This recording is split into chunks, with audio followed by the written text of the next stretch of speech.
Hello and welcome back to Larissa's Kitchen. Tonight we're headed back to the U.S. for some good old-fashioned steak and cheese sandwiches. Now you'll notice I did not say Philly steak and cheese, so please do not complain at me when I don't use Cheese Whiz on my steak and cheese sandwiches. Alright, let's get started with the ingredients.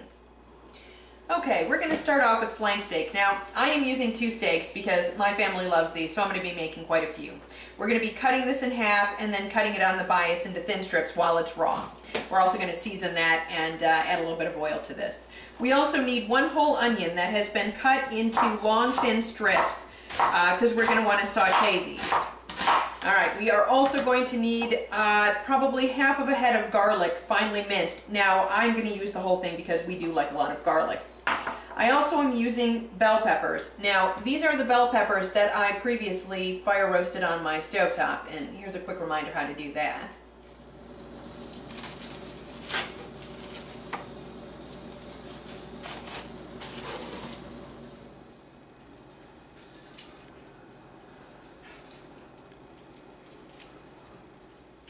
Okay, now we also need to julienne these. So I'm going to cut these kind of thinly. I don't want to cook these when I'm sauteing the onions and the garlic because they're already cooked and they'll just fall apart if we saute them any further.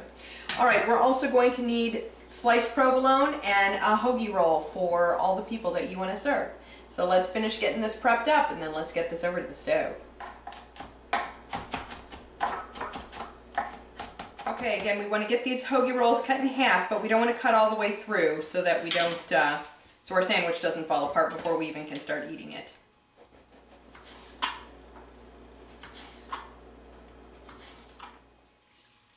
Alright, do not be afraid to liberally salt this. We have no salt and pepper on anything else right now.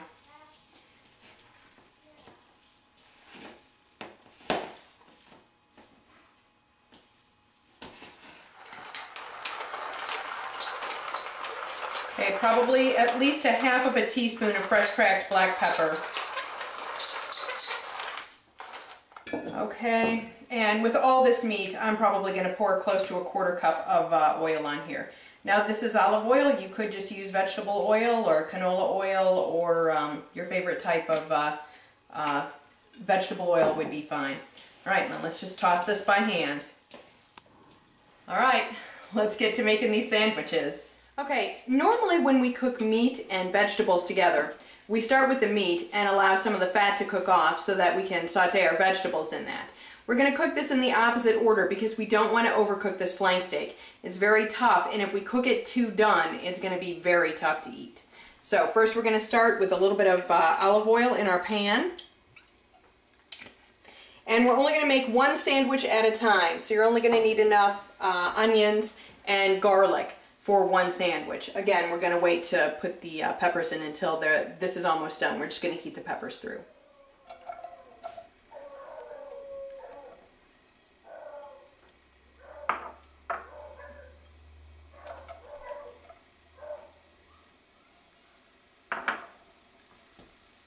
Alright, now I don't want this, the garlic to brown and get bitter on here, so I'm going to move that to the outside, and I'm going to put in a little bit of meat. Enough for 1 sandwich. Maybe 1 more piece.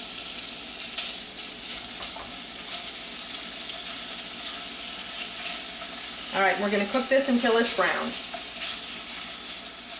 Alright, this has really only been maybe about 2 minutes cooking. I don't like the steak done very much, so we're going to get it into a shape, into the shape that we want for the sandwich. We're fairly close. Kind of mound it into the middle. I'm going to add a few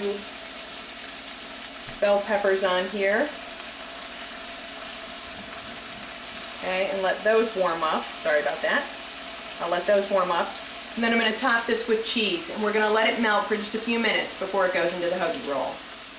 Alright, I'm going to just mix this up just a little bit here.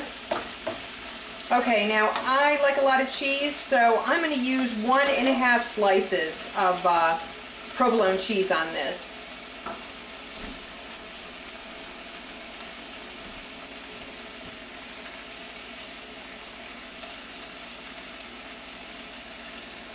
Okay, and we do need to toast this bun just a tiny little bit. Actually, we just need to heat it up. So I'm going to just open it a little and then put it right down in the pan right next to my sandwich, and that'll heat up this bun just a little bit. Alright, this is probably going to make a bit of a mess when we go to get this out of here. So we'll get this sandwich opened up. So I'm using a second spatula. Okay, try to get it all in one, and then into the middle.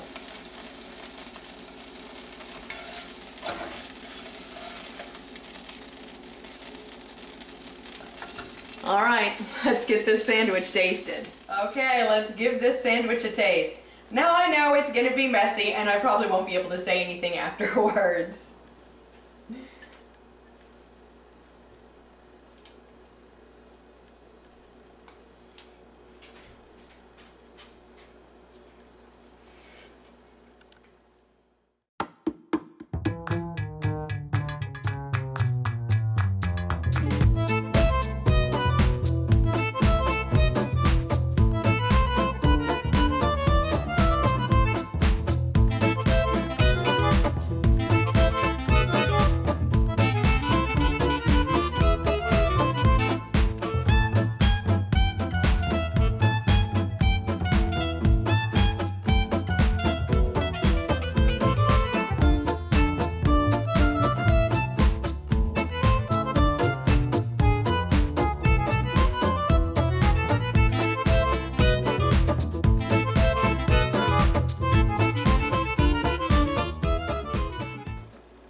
Alright, let's get this all over to the stove.